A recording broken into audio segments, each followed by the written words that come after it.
வணக்கம்.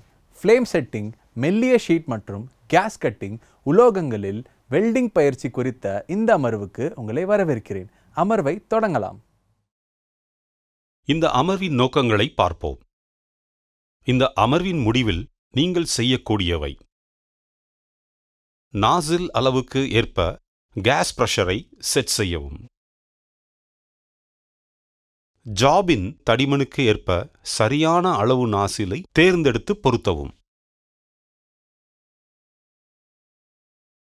ஃப்ளாட் நிலைக்கான பனிப்பொருளை செட் செய்யவும். இடதுபுற நுட்பத்தை பயன்படுத்தி ஃபில்லர் கம்பியுடனும் மற்றும் இல்லாமலும் வெல்ட் ஃபியூஷன் ரன் செய்யவும். ஆக்சி அசிட்டிலீன் ஃப்ளேமை பற்ற வைத்து சரிசெய்து அணைக்கவும். பனியை நிறுத்துவதற்காக ஆக்சி அசிட்டிலீன் ஆலையை மூடவும். வெல்ட் மென்ட்டை சுத்தம் செய்து வெல்ட் குறைபாடுகளை பார்வையால் ஆய்வு செய்யவும். முதல் பனிக்கான செயல்முறை, அதாவது ஆக்சி அசிட்டிலீன் ஃப்ளேம் செட்டிங் பற்றி கற்றுக்கொள்வோம். பாதுகாப்பு ஆடைகளை அணியவும்.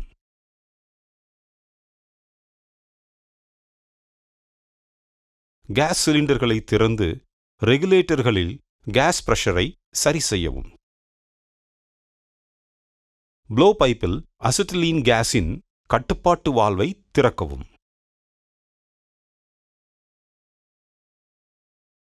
ஸ்பார்க் லைட்டரை பயன்படுத்தி ஃப்ளேமை பற்ற வைக்கவும்.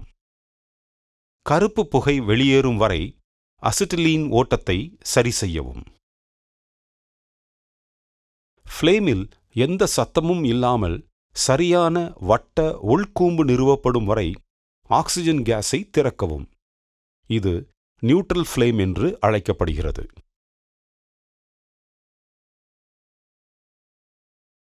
ஆக்சிஜன் கேஸை அதிகரிப்பதன் மூலம் ஆக்சிடைசிங் ஃப்ளேமை சரி செய்யவும், அதாவது கூர்மையான உள்கோன் மற்றும் சிறிய இஸ் என்ற ஒலியுடன்.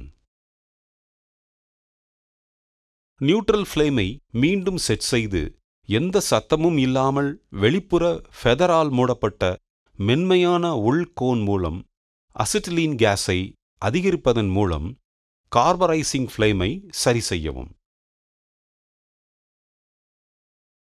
எந்த பேக்ஃபயர் அல்லது ஃப்ளாஷ்பேக் இல்லாமல் ஃப்ளேமை செட் செய்யும் வரை ஃப்ளேம்களின் செட்டிங்கை மீண்டும் செய்யவும்.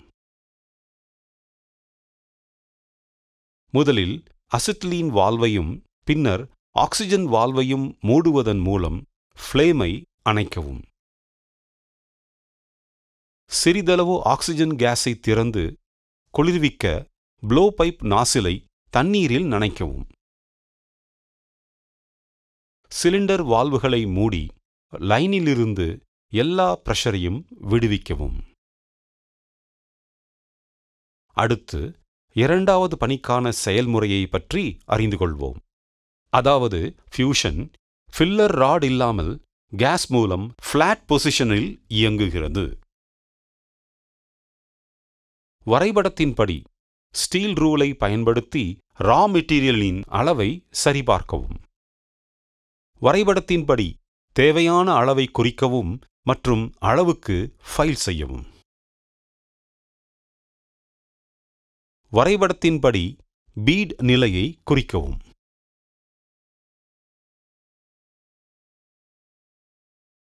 அசிட்டோன் கொண்டு மேற்பரப்பை சுத்தம் செய்யவும். வெல்டிங் மேஜையில் பனிப்பொருள் துண்டை இடது விளிம்பில் சுமார் 15 mm உயர்த்தி அமைக்கவும்.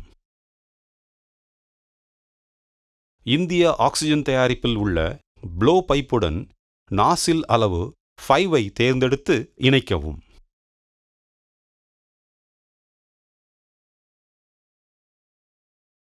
ரெகுலேட்டர்களில் அசிட்டிலீன் மற்றும் ஆக்சிஜன் பிரஷரை 0.15 kg/ஸ்கொயர் சென்டிமீட்டராக செட் செய்யவும்.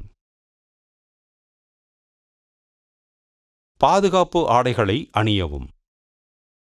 ஸ்பார்க் லைட்டரை பயன்படுத்தி பற்ற வைத்து நியூட்ரல் ஃப்ளேமை செட் செய்யவும். நாசில் ஆங்கிள் 60 டிகிரிஸ் டு 70 டிகிரிஸில் வெல்டிங் லைனுடன் பஞ்ச் குறிகளுடன் காட்டப்பட்டுள்ளபடி ப்ளோ பைப்பை பனிப்பொருளின் வலது விளிம்பில் உள்ள நிலையில் வைத்திருக்கவும். பக்கத்திலுள்ள மேற்பரப்புடன் நாசில் ஆங்கிள் 90 டிகிரிஸ். ஃப்ளேம் கோனின் தூரம் மேற்பரப்பிலிருந்து 1.5 mm முதல் 3 mm வரை இடதுபுறமாக சுட்டிக்காட்டுகிறது.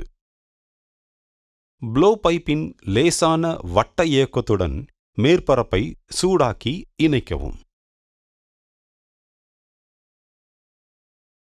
உருகிய உலோகத்தின் சிறிய வட்ட சேர்மத்தின் குறிப்பிட்ட இடத்திற்குரிய ஃபியூஷன் கிடைக்கும்போது சீரான வேகத்தில் ப்ளோ பைப்பை இடதுபுறமாக நகர்த்தவும். இடது விளிம்பில் நிறுத்தி ப்ளோ பைப்பை விரைவாக உயர்த்தவும்.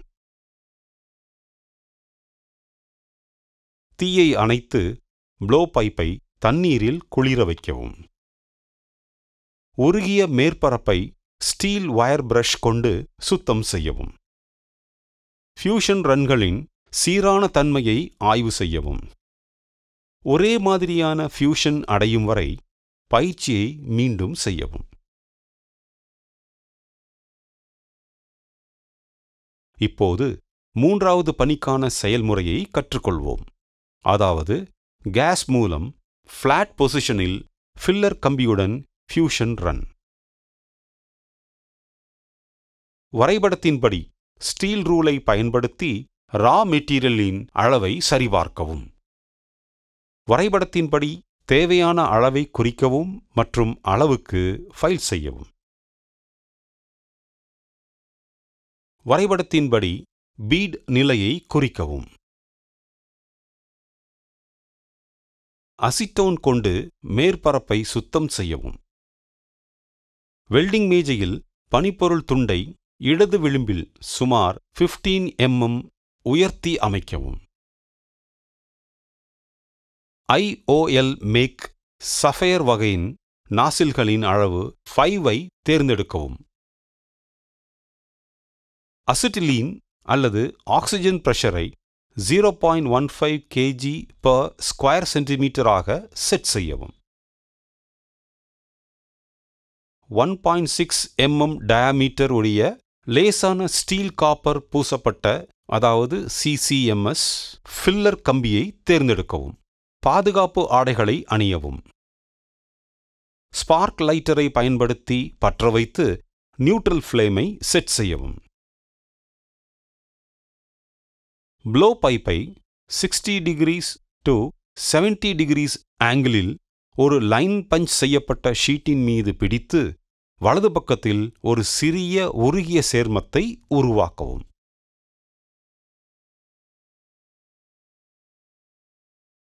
ஃபில்லர் கம்பியை இடது கையில் பிடித்து உருகிய சேர்மத்தின் அருகே 30 டிகிரிஸ் டு 40 டிகிரிஸ் ஆங்கிளில் வெல்ட் கோட்டை சுட்டிக்காட்டவும். ஃபில்லர் கம்பியின் முனையை உருகிய சேர்மத்தில் நனைத்து பனிப்பொருள் மேல்பரப்பில் ஃபில்லர் உலோகத்தை சேர்த்து ஒரு வெல்ட் பீடை உருவாக்கவும். ப்ளோ பைப்பின் லேசான வட்ட இயக்கம் மற்றும் ஃபில்லர் ராடின் பிஸ்டன் போன்ற இயக்கத்துடன் பஞ்ச் செய்யப்பட்ட கோட்டில் சீரான வேகத்துடன் இடதுபுறம் நகர்த்தவும்.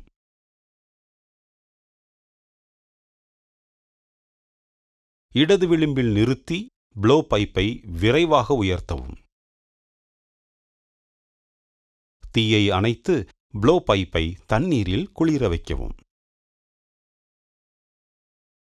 வெல்ட் மேற்பரப்பை ஒரு சிப்பிங் ஹேமர் மற்றும் வயர் பிரஷ் கொண்டு சுத்தம் செய்யவும். வெல்ட் பீடின் சம ரிப்பிள்கள் மற்றும் சீரான அகலம் மற்றும் உயரத்தை ஆய்வு செய்யவும். நல்ல முடிவு கிடைக்கும் வரை பயிற்சியை மீண்டும் செய்யவும்.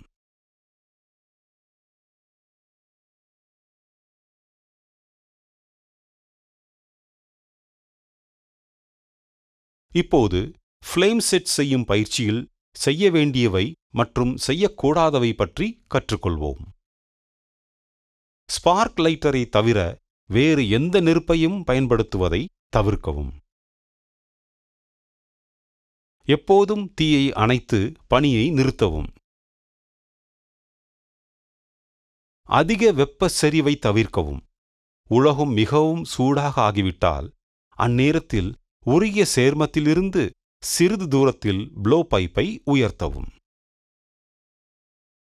பயண விகிதத்தையும் ப்ளோ பைப்பின் வட்ட இயக்கத்தையும் சரி செய்வதன் மூலம் உருகிய சேர்மத்தை சரியான அளவில் வைத்திருக்கவும். பயணத்தின் வேகம் மற்றும் ப்ளோ பைப் இயக்கம் சரியாக இருந்தால் ஃபியூஷன் ரன்கள் சீரான அகலம் மற்றும் சம ரிப்பிள்கள் ஆகத் தோன்றும். பனிப்பொருள் மேற்பரப்பில் இருந்து 2.0 முதல் 3.0 mm வரை ஃப்ளேம் கோன் தூரத்தை வைத்திருக்கவும். உருகிய சேர்மத்தில் போதுமான தடியை சேர்த்து உயரம் மற்றும் அகலத்தில் பீடை சமமாக உருவாக்கவும். பீடின் அளவு மற்றும் தேவையான ஊடுருவலை கட்டுப்படுத்த ஃபில்லர் ராடுடன் பயண விகிதத்தை ஒருங்கிணைக்கவும். ரீகேப் செய்கையில் நாம் கற்றுக்கொண்டது என்னவென்றால், நாசில் அளவுக்கு ஏற்ப கேஸ் பிரஷரை செட் செய்யவும், ஜாபின் தடிமனுக்கு ஏற்ப சரியான அளவு நாசிலை தேர்ந்தெடுத்து பொருத்தவும், ஃப்ளாட் நிலைக்கான பனிப்பொருளை செட் செய்யவும், இடதுபுற நுட்பத்தை பயன்படுத்தி ஃபில்லர் கம்பியுடனும் மற்றும் இல்லாமலும் வெல்ட் ஃபியூஷன் ரன் செய்யவும். ஆக்சி அசிட்டிலீன் ஃப்ளேமை பற்ற வைத்து சரி செய்து அணைக்கவும். பணியை நிறுத்துவதற்காக ஆக்சி அசிட்டிலீன் ஆலையை மூடவும். வெல்ட்மெண்டை சுத்தம் செய்து வெல்ட் குறைபாடுகளை பார்வையால் ஆய்வு செய்யவும். இத்துடன் ஃப்ளேம் செட்டிங் செய்வது பற்றிய பயிற்சி நிறைவடைகிறது. நீங்கள் அனைத்து கருத்துக்களையும் புரிந்து கொண்டீர்கள் என நம்புகிறேன். அடுத்த அமர்வில் சந்திப்போம்.